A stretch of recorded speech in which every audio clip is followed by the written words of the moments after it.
بسم الله الرحمن الرحيم الحمد لله رب العالمين والصلاة والسلام على خير خلقه محمد وعلى آله وأصحابه أجمعين.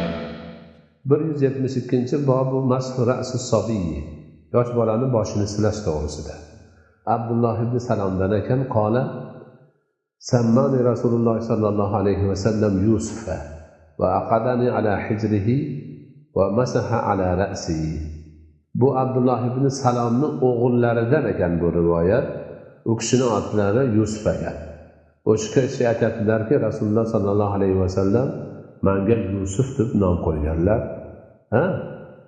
Keyin o'zlarini quchoqlariga o'tkazganlar va boshimni silaganlar. Demak, Rasululloh sallallohu alayhi va sallam o'sha Abdulloh ibn Salom radhiyallohu anhuni o'g'illari tug'ilganda sahobalarning odati shu edi. Kim farzand ko'rsa, yangi go'dakni ko'tarib Rasulullohning huzuriga olib kelishar edi. Rasululloh xuddi shu muomalani qilardilar. Olib bolani erkalab, yaxshi bir nom qo'yib, boshini silab, keyin tag'nagini ko'tarib qo'yardilar. Mana bu Abdulloh ibn Salom ham o'g'il ko'rganlarida, olib kelganlarida o'g'ilga, demak, Yusuf deb nom qo'yganlar. Uni o'zlarining quchoqlarida quchoqlab olib o'tirganlar va boshlarini silagan. Boshqa joylarda tag'na ko'targanlari to'g'risida ham rivoyatlar kelgan. 368-hadis Oysha onamizdan u kishi aytdilarki, kuntu al'abu bil banati 'inda an-nabiy sallallohu alayhi va sallam va kana li sawahibu yal'abna ma'i.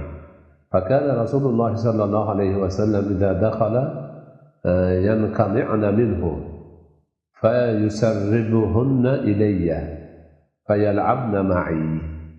Oysha onamiz hammamizga ma'lum, kichik yoshlarida Rasulullohga ayol bo'lganlar. Kishi aytadilarki, men Rasulullohning huzurlarida, uylarida qo'g'irchoq o'ynardim. Shuni meni dugonachalarim ham bor edi, ular ham kelib men bilan birga o'ynashar edi. O'ynab turganimizda Rasululloh kirib qolsalar, hali qizchalar qochib bekinishaveradi. Bekinishsa, Rasululloh borib ularni turtib bor o'ynaver deb men tarafga yo'llab qo'yar edilar. Degan rivoyatlarni qilgan ekanlar. Demak, mana shu ma'nolarni ham tushunishimiz kerak bo'ladi. Bu Oysha onamizdan qilinayotgan rivoyat ekan. U zotni albatta rivoyatlari kuchli rivoyat bo'ladi, chunki ayollarning ichida eng ko'p rivoyat qilgan zot shu kishi.